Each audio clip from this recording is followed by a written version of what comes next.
By far the most important application of tin plate is in the manufacture of containers. Made of steel with a coating of tin, tin plate, Steel Plus, is the ideal metal for this purpose, combining the durability and beauty of tin with the strength and ductility of steel. Through its use in the preservation of food and other perishable commodities, tin plate is intimately tied up with modern living, with its never-ending quest for greater convenience and comfort. A wide variety of uses, both domestic and commercial, attest to the versatility of tin plate, and new applications are appearing almost daily. Uncoated plate of the same quality is also used in making many articles. Keeping in step with the increasing demand, improvements in manufacturing methods have also appeared. High-quality tin plate, known as Bethlite, is produced by Bethlehem Steel Company by the cold reduction process. Made the modern way, it is truly a modern product. To trace our product from its origin, we take you to one of Bethlehem's large steel plants. Here, most of the raw materials are brought in by water, and extensive docking facilities and mammoth machinery are provided to handle the large tonnages received. Powerful unloaders scoop the ore out of the hold of the vessels at a rate of about 1,000 tons an hour. This huge grab bucket, when filled to the brim, holds 17 tons, or about 1/3 of a carload. Perched in his cab above the bucket, the operator controls all the movements of the unloader until the ore is finally dropped into a hopper and distributed to stockpiles in the storage yard.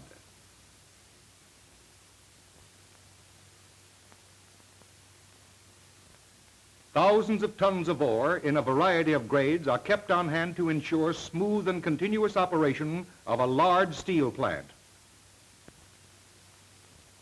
Bituminous coal, another important raw material, is used in the manufacture of coke, which serves as fuel in the production of pig iron. Different grades of coal must be properly blended to produce a good metallurgical coke. Coke is made by heating coal for about 17 hours in closed gas-fired ovens at a temperature of over 2,000 degrees. The contents of the ovens is pushed into quenching cars, so named because they are deluged with water to quench the incandescent coke. Large quantities of limestone are also needed to form slag and remove impurities during the smelting and refining processes. In the storage yard, where giant ore bridges straddle the piles of ore and limestone, we are again impressed by the size of the equipment and the magnitude of the operations in the modern steel plant. Grab buckets swinging from the bridges load the materials into cars for transfer to stock bins near the blast furnaces. Over 3 tons of raw materials are needed to produce 1 ton of pig iron.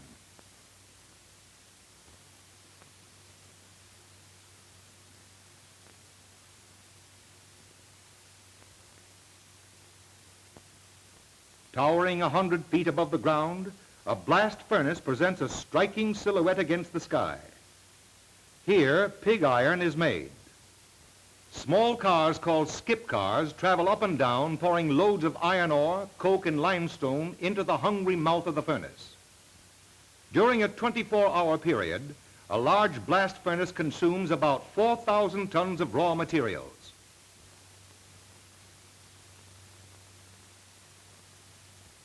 Pig iron is tapped every 4 or 5 hours. As a plug is removed from the tap hole, the molten iron, over 200 tons at a tap, is released and rushes down the runners. The temperature of the flowing metal is well over 2,700 degrees. Samples for the chemical laboratory are taken at this time, and sampling and testing are continued throughout all the various processes until the finished tin plate is loaded for shipment. Moving about in the weird light, the men keep watchful eye on the glowing streams and adjust the gates to direct the flow into the proper ladles.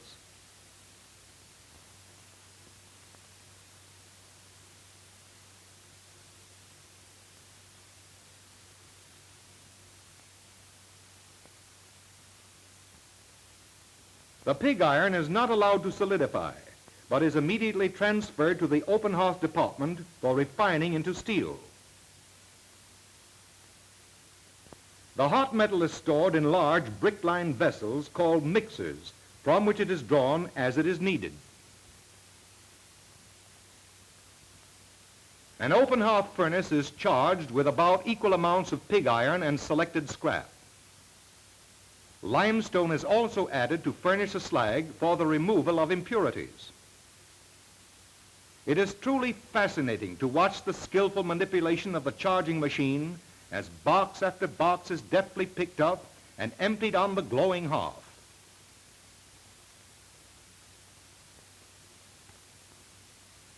In about 2 hours, the scrap is almost completely melted, and the furnace is ready for a ladle of pig iron from the mixer.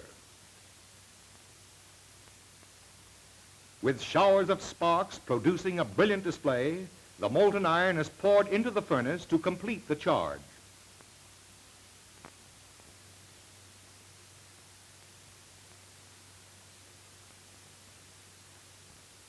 Accurate account is kept of all materials making up a heat, which is the steel maker's term for a furnace full of steel. It takes about 10 hours to finish a heat. During this time, samples are taken frequently to check the progress of the operation. Here a sample of slag is skimmed from the top of the bath. Next comes a sample of the steel taken deeper down below the slag level. The metal is deoxidized and poured into a small mold where it quickly solidifies.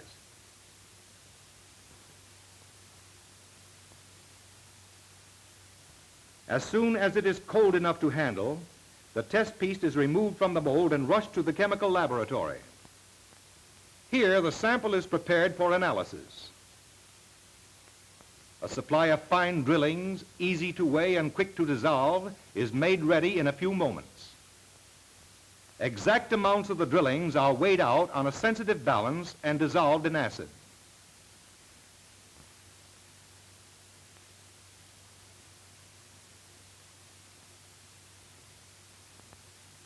The analyses are recorded and sent to the open hearth by telautograph. From the results, the melter quickly decides what additions are needed to finish the heat.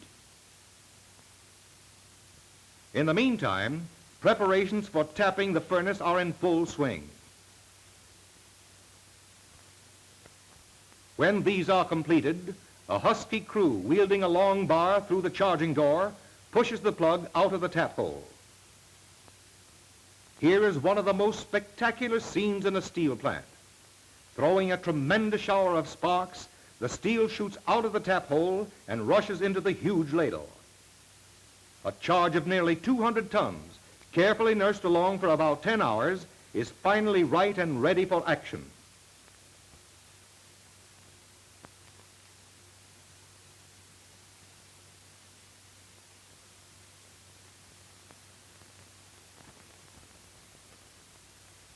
The final composition of the steel is adjusted by adding finishing materials directly to the ladle. Although the method used may not appear exact, the additions are made with far greater accuracy than that exercised by the fussiest chef when he mixes the batter for his favorite cake. The amounts of the various elements, carbon, manganese, silicon, phosphorus, and so on, which determine the physical properties of the steel, are regulated within a few hundredths of a %. Careful temperature control is a watchword in all operations.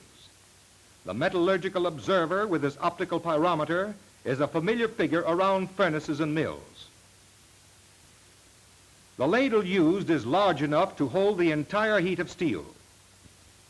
The slag, being lighter than the metal, floats on top and flows out of the furnace last. When the ladle is full, the slag overflows into a small pot on the side, leaving only a thin layer on the surface which protects the steel from oxidation.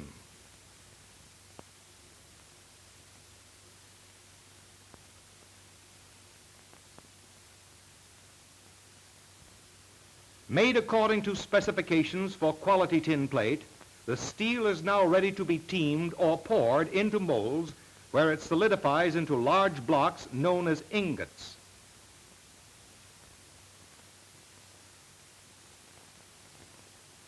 Ingot molds are made of cast iron and vary in size and shape according to the grade of the steel. A typical mold used in the production of tin plate is about 6 feet high. The metal is drawn from the bottom of the ladle to ensure freedom from slag and foreign materials which float on top.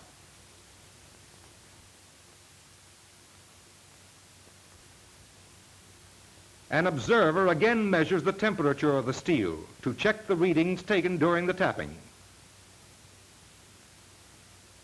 Final samples for the chemical laboratory are obtained at this time.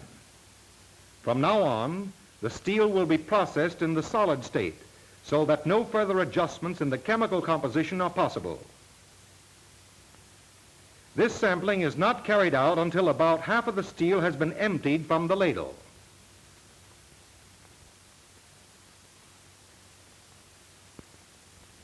As the molds are cooling, effervescence takes place, typical of steel used in the making of tin plate.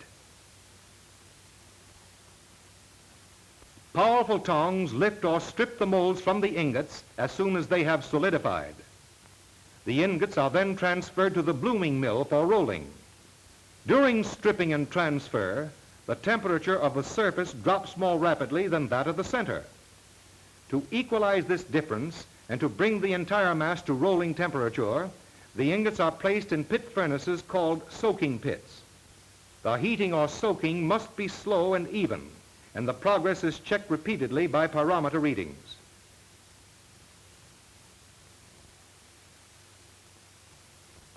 As they are needed, the heated ingots are lifted out of the pit and started on their way to the rolling mill. The temperature of the steel is now about 2400 degrees.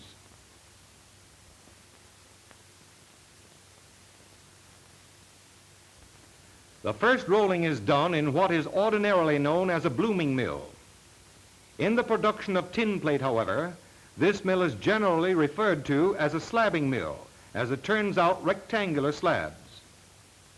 Bobbing up and down, the hot ingot lumbers down the approach table leading to the mill. Enormous pressure is exerted as the steel is gripped by the powerful rolls and started on its first pass. The first round trip is made on edge. This is followed by a series of passes on the flat side.